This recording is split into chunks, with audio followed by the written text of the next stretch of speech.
माता सीता की यह रोचक लोक कथा आपका दिल जीत लेगी, धन के भंडार भर देगी। जय श्री सीताराम, हर हर महादेव। दोस्तों, स्वागत है आज फिर से एक नई ज्ञानवर्धक मोटिवेशनल वीडियो में। तो दोस्तों, सुनने से पहले आप कहीं शांत जगह पर बैठ जाए और ध्यान से सुने। तो चलिए फिर शुरू किया जाए। तो दोस्तों, यह कहानी सीता माता कहती थी और श्रीराम इसे सुना करते थे। एक दिन श्रीराम भगवान को किसी काम के लिए बाहर जाना पड़ गया तो सीता माता कहने लगी कि भगवान, मेरा तो 12 वर्ष का नित्य नियम है। अब आप बाहर जाएंगे तो मैं अपनी कहानी किसे सुनाऊंगी? श्रीराम ने कहा कि तुम कुएं की पाल पर जाकर बैठ जाना और वहां जो औरतें पानी भरने आएंगी उन्हें अपनी कहानी सुना देना। सीता माता कुएं की पाल पर जाकर बैठ जाती है। एक स्त्री आई, उसने रेशम की जरी की साड़ी पहन रखी थी और सोने का घड़ा ले रखा था। सीता माता उसे देख कहती है कि बहन, मेरा 12 वर्ष का नित्यनेम सुन लो। पर वह स्त्री बोली कि मैं तुम्हारा नित्यनेम सुनूंगी तो मुझे घर जाने में देर हो जाएगी और मेरी सास मुझसे लड़ेगी। उसने कहानी नहीं सुनी और चली गई। उसकी रेशम जरी की साड़ी फट गई, सोने का घड़ा मिट्टी के घड़े में बदल गया। सास ने देखा तो पूछा कि ये किसका दोष अपने सिर लेकर आ गई है। बहू ने कहा कि कुएं पर एक औरत बैठी थी, उसने कहानी सुनने के लिए कहा लेकिन मैंने सुनी नहीं, जिसका यह फल मिला। बहू की बात सुनकर अगले दिन वही साड़ी और घड़ा लेकर सास कुएं की पाल पर गई। सास को वही माता सीता बैठी मिली तो माता सीता ने कहा कि बहन, मेरी कहानी सुन लीजिए। सास बोली कि एक बार छोड़, मैं तो 4 बार कहानी सुन लूंगी।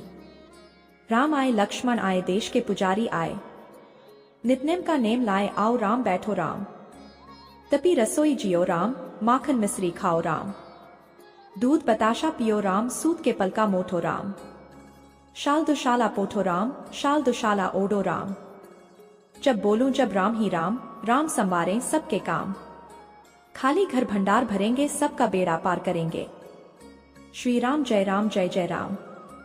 सास बोली कि बहन, कहानी तो बहुत अच्छी लगी। कहानी सुनकर सास घर चली गई और उसकी साड़ी फिर से रेशम जरी की बन गई। मिट्टी का घड़ा फिर सोने के घड़े में बदल गया। बहू कहने लगी, सासू माँ, आपने ये सब कैसे किया? सास ने कहा कि बहू, तू दोष लगा के आई थी और मैं अब दोष उतार कर आ रही हूँ। बहू ने फिर पूछा कि वह कुएं वाली स्त्री कौन है? सास बोली कि वे सीता माता थीं। वे पुराने से नया कर देती हैं, खाली घर में भंडार भर देती हैं, वह लक्ष्मी जी का वास घर में कर देती हैं, आदमी की जो भी इच्छा हो उसे पूरा कर देती हैं।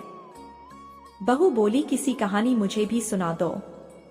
सास बोली कि ठीक है, तुम भी सुनो, और सास ने कहानी शुरू की। राम आए, लक्ष्मण आए, देश के पुजारी आए, नित्यनेम का नेम लाए, आओ राम बैठो राम, तपी रसोई जियो राम, माखन मिश्री खाओ राम, दूध बताशा पियो राम, सूत के पलका मोठो राम, शाल दुशाला पोठो राम, शाल दुशाला ओडो राम, जब बोलूं जब राम ही राम, राम संवारें सबके काम, खाली घर भंडार भरेंगे, सबका बेड़ा पार करेंगे, श्री राम जय राम जय जय राम। कहानी सुनकर बहू बोली कि कहानी तो बहुत अच्छी है। सास ने कहा कि ठीक है, इस कहानी को रोज कहा करेंगे। अब सास बहू रोज सवेरे उठती, नहाती धोती और पूजा करने के बाद नित्यनेम की सीता की कहानी कहती। एक दिन उनके यहाँ एक पड़ोस की औरत आई और बोली कि बहन, जरा सी आंच देना। तो वह बोली कि आंच तो अभी हमने जलाई ही नहीं। पड़ोसन ने कहा कि तुम सुबह 4 बजे से उठकर क्या कर रही हो? फिर उन्होंने कहा कि सुबह उठकर हम पूजा करते हैं, फिर सीता माता की नित्यनेम की कहानी कहते हैं। पड़ोसन ने उनकी बात सुनकर फिर कहा कि सीता माता की कहानी कहने से तुम्हें क्या मिला? वे बोली कि इनकी कहानी कहने से घर में भंडार भर जाते हैं, सारे काम सिद्ध होते हैं, मन की इच्छा भी पूरी होती है। पड़ोसन कहती है कि बहन, सी कहानी तो मुझे भी सुना दो। फिर वह बोली कि ठीक है, तुम भी यह कहानी सुन लो। राम आए, लक्ष्मण आए, देश के पुजारी आए, नित्यनेम का नेम लाए, आओ राम बैठो राम। सारी कहानी सुनने के बाद पड़ोसन कहने लगी, बहन, कहानी तो मुझे बहुत अच्छी लगी। अब वह पड़ोसन भी नित्यनेम सीता माता की कहानी कहने लगी। कहानी कहने से सीता माता ने पड़ोसन के भी भंडार भर दिए। अब तो पूरे मोहल्ले में नित्यनेम की कथा चल पड़ी। हर किसी की मनोकामना पूरी होने लगी।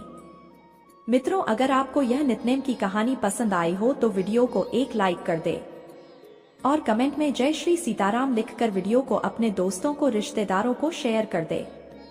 और ऐसी ज्ञानवर्धक मोटिवेशनल वीडियो को हर रोज देखने के लिए आप सभी लोग हमारे चैनल तेरा सफर को सब्सक्राइब कर ले और बेल आइकन को ऑल पर सेट करके रखें। वीडियो को देखने के लिए आप सभी को धन्यवाद। जय श्री कृष्णा, राधे राधे, जय श्री सीताराम, हर हर महादेव।